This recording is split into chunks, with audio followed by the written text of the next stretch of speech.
Ipanoorin natin ito ha. Napakaganda nito. Makikita ninyo kung gaano na tayo kakurap at gaano katindi yung systematic corruption, institutionalized corruption sa Pilipinas.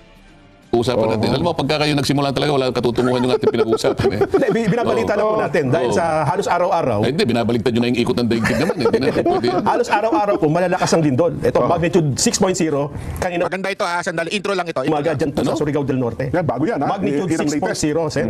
Saan yan? Sa bayan ng General Luna, Surigao del Norte, 7:03 a.m. kanina. General Luna. Opo, Surigao na ito, Sen, ha? Surigao. Ibang lugar po ito kaysa doon sa mga nauna. At ngayon daw po ay nawalan sila ng kuryente dahil sa pangyayari na yan. Kaya alam niyo naman ang Surigao, napakaraming mga, lalo yung bahagi dyan sa, yung maraming mga turista, dinadayo yung lugar na yan eh. Pero ako sa tingin ko, sa dami ng mga kalamidad na yan, yan talaga nagpapatibay sa ating mga Pilipino, di ko ba? Yan ang, kumbaga ay kinaharap natin at nagpapatatag sa atin bilang isang tunay na Pilipino. Yan ay totoo naman yan. Ang Pilipino talaga dahil sa resilient siya, di ba? Opo. Matyaga siya, resilient. Alam niya na lahat nito ay pangkaraniwang nangyayari para subukan siya talaga eh. Paano mo nga naman susubukan ng katatagan ng isang tao kung di siya dadaan sa ganyan, di ba? Tama po. At pinadadaan sa ganyan eh. Kasi pag halimbawa eh, kunwari yan lang yan, hindi siya maniniwala eh. Totoo po. Di ba? Pero ito, nanginig na lupa pag hindi ka pa naman naniwala dyan, ewan ko na lang. Kamukha niyan, yan ba yan? Opo, Surigao del Norte po ito. Ang minsan lang ho kasi, Sen, ang hindi natin matanggap, ito, natural calamities pa ito, natatanggap natin. Ang mabigat kasi, Nelson, nung man-made calamities, Sen, na dapat sana hindi nangyari, hindi naganap, pero yun po. At isa nga po ang itong kinakaharap ng ating bansa ngayon. Yun ang nakapanginginig ng laman. Yun ang nakakagalit. Opo. Kung bakit yung kawalang-iyaan ang nananaig.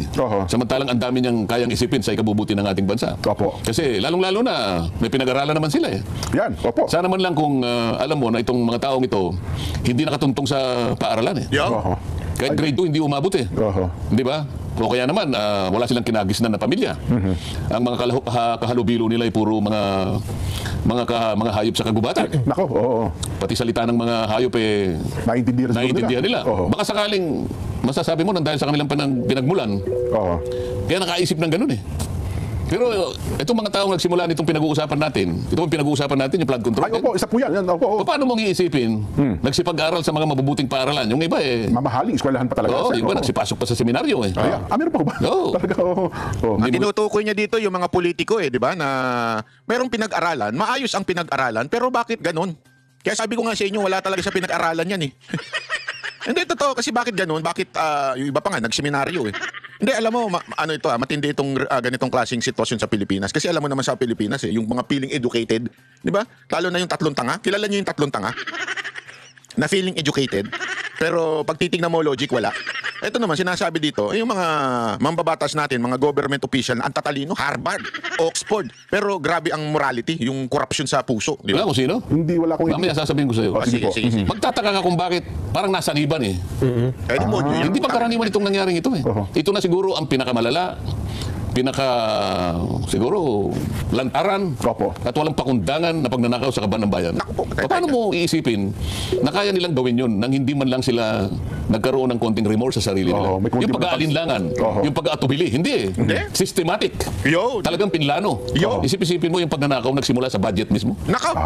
Pagkaraniwan yung magnanakaw eh. Dahil sa, alam mo, may pagkaraniwang may damdamin yan eh. May guilt feeling din yan. Totoo naman, tao pa rin yan. Kaya kung minsan magnanakaw yan sa hindi mo alam eh. Gabi. Nakatay pa mukha. Nakataki po, dahil nahihiya eh. Ito kabila pa. Kabila pa nung mga magnanakaw na kilala natin. Walang takip ang mukha. Nagpapapicture pa yun. Kung tawagin eh, honorable.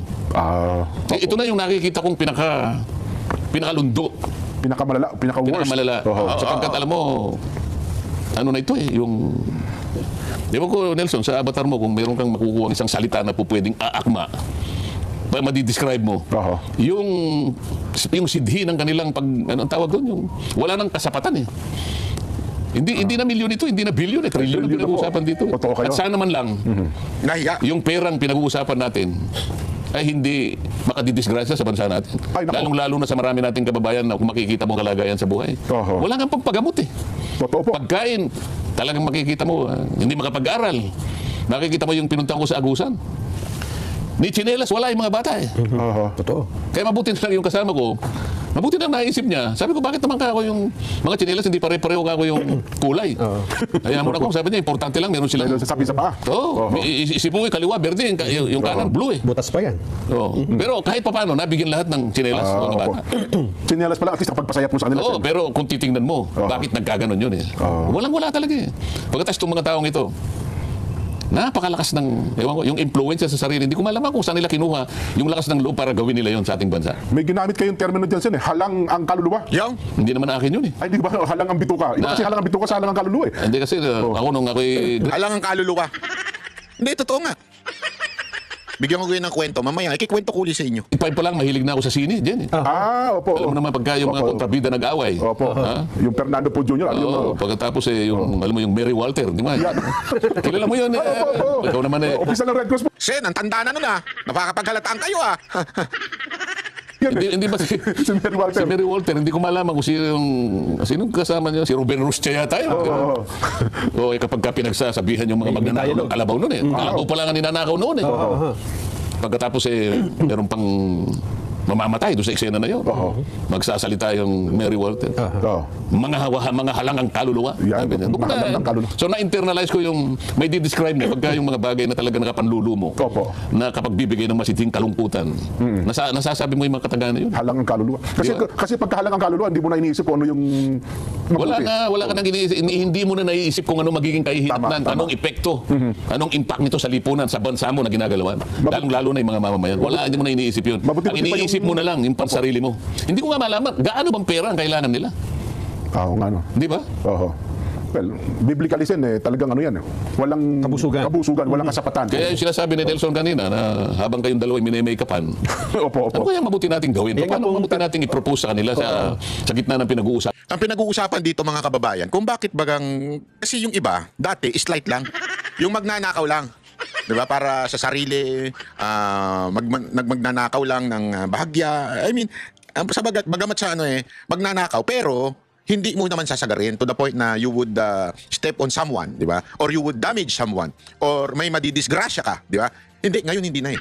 Parang wala nang kasapatan, di ba? Yan po kasi yung sinasabing ano eh, yung sa Biblia, di ba? Ang tao, pasama ng pasama. As the day or the end times is coming, people will be lovers of themselves. At the same time ay ito po ay wala na pong kasapatan ng tao. Ibig sabihin hindi na ho sila nasasatisfy. Yung bagang ano, 'di ba, mayaman ka na. Hindi mo na nga maalam kung saan mo ilalagay pera mo eh. Susunugin mo na nga lang para lang talaga maitago mo eh. Pero gusto mo pa yung mag-kickback ng mag-kickback. Yan po ang sitwasyon ngayon sa ating bayan, yung mga congressman natin, di ba? Ang dami ng pera. Ikaw na ang pinakamayamang congressman. Ikaw na ang pinaka... Ay, ewan ko ba, saan mo ilalagay? Saan mo gagamitin? Ang laki-laki mo na, putang ina ka. Tapos, gusto mo pang maraming makain. Ano plano mo kayo? Nangayayat ka. Pan natin na ito. Kasi ang sabi nyo, Sen, budget ang pinagmulan eh. Oo. Totoo namang sa budget nagsimula eh. Anong magandang gawin? Kasi ngayon, ginagawa nyo yung budget. Oo. Noong nakaraan, ginawa yung budget, 2025, for this year, meron pa eh, di ba? Ang pinakamalala kasi, itong budget para sa taong ito. Yan, tama. Nung ginagawa Yung ito, 2024 kasi, di ba? Yes, opo. Oh, ginagawa ang budget kasi bago matapos ang taon para sa susunod na taon. Yes. Halimbawa, itong taong ito, ginawa namin ang budget nagsimula September 2024.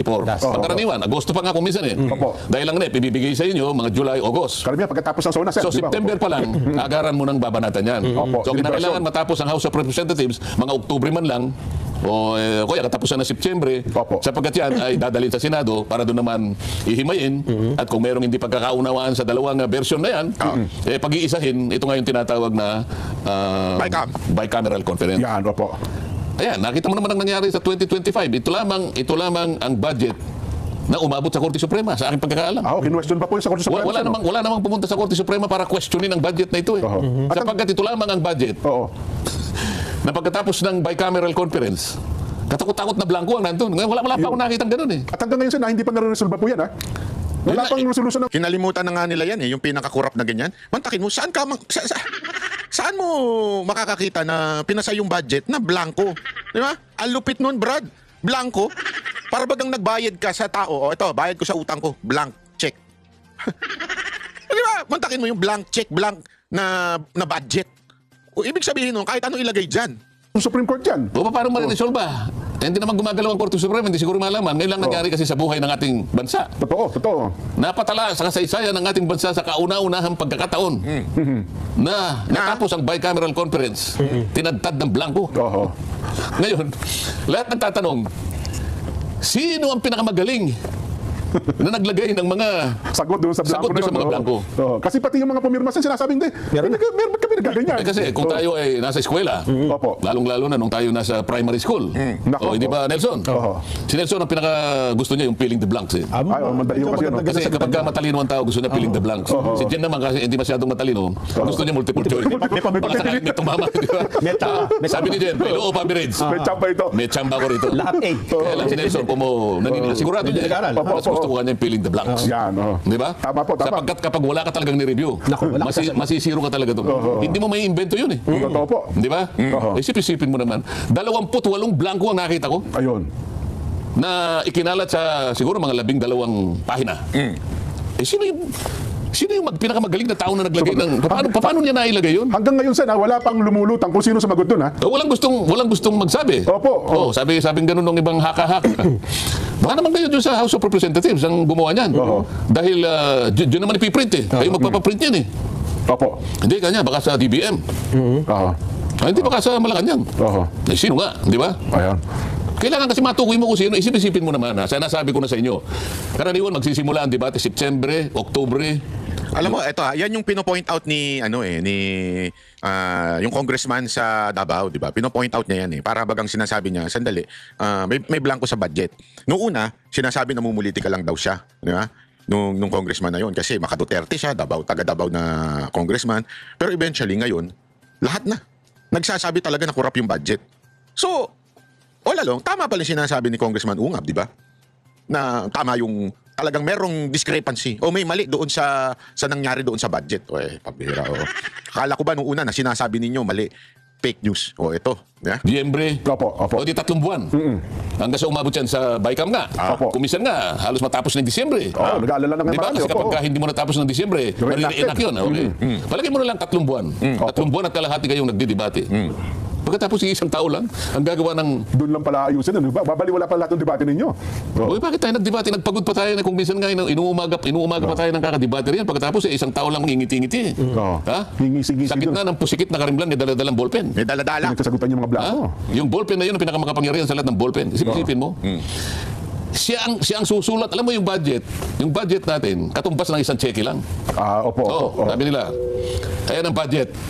Diyan nakasulat lahat ang bibilhin nating produkto at serbisyo na yan ang pagdadamutan ng bawat isang Pilipino sa susunod na taon. Yan, sa loob ng Isang cheque lang yan. Paano ngayon? May blanco ngayon yan. Sino yung makapangyarihan na yun na nagsulat ng mga blanco na yun? Hindi naman natin na blanco yun eh.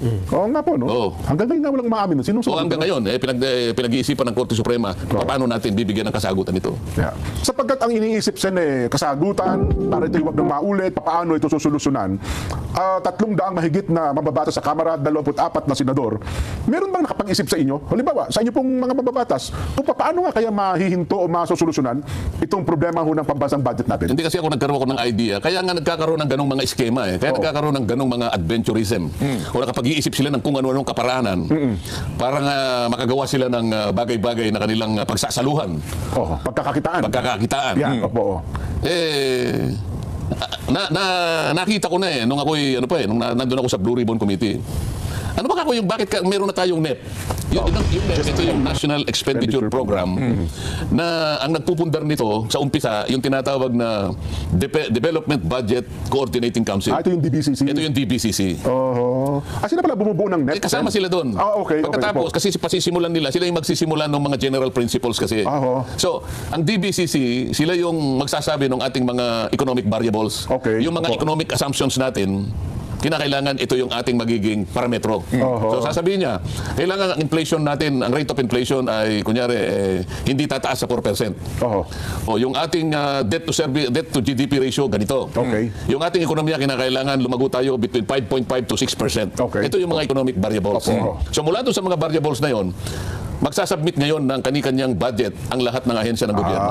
Opo. Meron silang pamamaraan dyan, naka-online Opo. naman sila eh. Opo. Halimbawa, si Nelson, Department of Agriculture. Yan. Ikaw naman, DENR. Yan. Opo. Merong lahat na, DND, lahat Yan, na ng lahat ng ahensya. ahensya ng gobyerno. Magsasubmit ngayon. Opo. Ang DBM ngayon, kung siya yung naatasan, na siya yung Department of Budget, magbabudget ng lahat ng pondo na yun. Ayan, ito ha, pinapaliwanag kung saan pumapasok yung matinding korupsyon. Ha? Ay, siya magtatala lahat. Yan, opo. Depende sa pangailangan. Ang pinakamalaki papatalaan na yan, ang manggagaling sa Department of Public Works and Highways.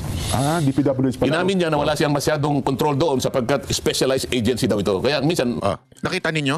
Supposedly, magsisimula yan sa Department of Budget and Management, DBM, di ba? Pagdating sa... Kasi yan ang inatasan ng pinakapinuno, ng presidente, na mag-ayos ng budget to make sure na balanse ang budget sa bawat departamento. Dapat hindi ito sasapat, yung gastos ay hindi sasapat sa kita. Kasi ganun yan eh. Hindi naman, halimbawa, kung kayo sa bahay ninyo, di ba? Hindi pa pwedeng inaayos nyo lang yung gastos. Kuwari, 5 yung anak mo, di ba? So ito yung gastos plus meron pa kayong mga bill sa bahay, kuryente, tubig, internet. So ikaw bilang nanay, inaayos mo yung budget to make sure na yung sahod ng asawa mo ay nadidistribute ng tama. Hindi pa pwedeng mas malaki ang gastos kaysa sa kinikita. Nagigets nyo? O kung meron mang kikitain, mangungutang tayo sa mga loan o sa negosyo. Kung may negosyo ka, uutang ka para itong negosyo na ito ay kumita at unti-unti kang napoprovide sa pamilya. Tapos babayaran mo monthly yung inutang mo. So yung nanay, siya ang nag-aayos niyan. Sa bawat anak, sa bawat gasto, sa bawat utang, sa bawat kita ng iyong asawa. Di ba? Kahit yung asawa mo kumukupit. Ganyan yun eh, di ba? May kabit. Siyempre pag may kabit, merong kumukupit dyan, di ba? So ganon. Inaayos mo na. Pero ito matindi. Bakit? Yung anak mong pangalan si Banatbay. Ang inang anak yan, no? Pangalan Banatbay. Gago! Yung pangalan mong anak ni si Banatbay, meron siyang sariling patakbuhin sa buhay. Yung mga gastos niya, yung bibigay mo sa kanya, siya ang may karapatan. Direkta sa presidente. Sa presidente. Direkta sa tatay. Di ba? So, ikaw bilang nanay, ikaw yung DBM, ikaw yung management, budget management, wala kang pakialam sa gastusin ni Banatbay, yung anak mong isa, na pasaway. Di ba? Diretso yan sa tatay. Yung tatay ang bahala dyan. Meron silang kuntsabahan ng tatay. Kung anong gagastusin, saan gagastusin, kung paano income, lahat nandun sa tatay direkta. Ganon ang sistema sa Pilipinas. Yung DBM, hindi niya makokontrol ang DPWH. Ang may control lang yung presidente. Gago! Ano bang pinakakurap na ahensya ng gobyerno? Gago! Sasabihin nyo walang kinalaman yung presidente? Gago! Paling clear. Sasabihin mo, ay hindi, yung presidente nga ang nag-initiate ng anti-corruption. Gago! Sinong niloko mo, Auntie Claire? Ha? Sinong niloko mo? Ayan na nga pinapaliwanag na sa'yo eh. Kasi tinanong nga daw ni Marcoleta yan, doon sa DBM. Sabi nila, wala. Pagdating sa DPWH, kami dyan, offan kami. Wala kaming pakialam. Di namin pwedeng pakialaman yan. Usapan na lang nila ng presidente yan. Gago! Tiba-tiba, grabe no.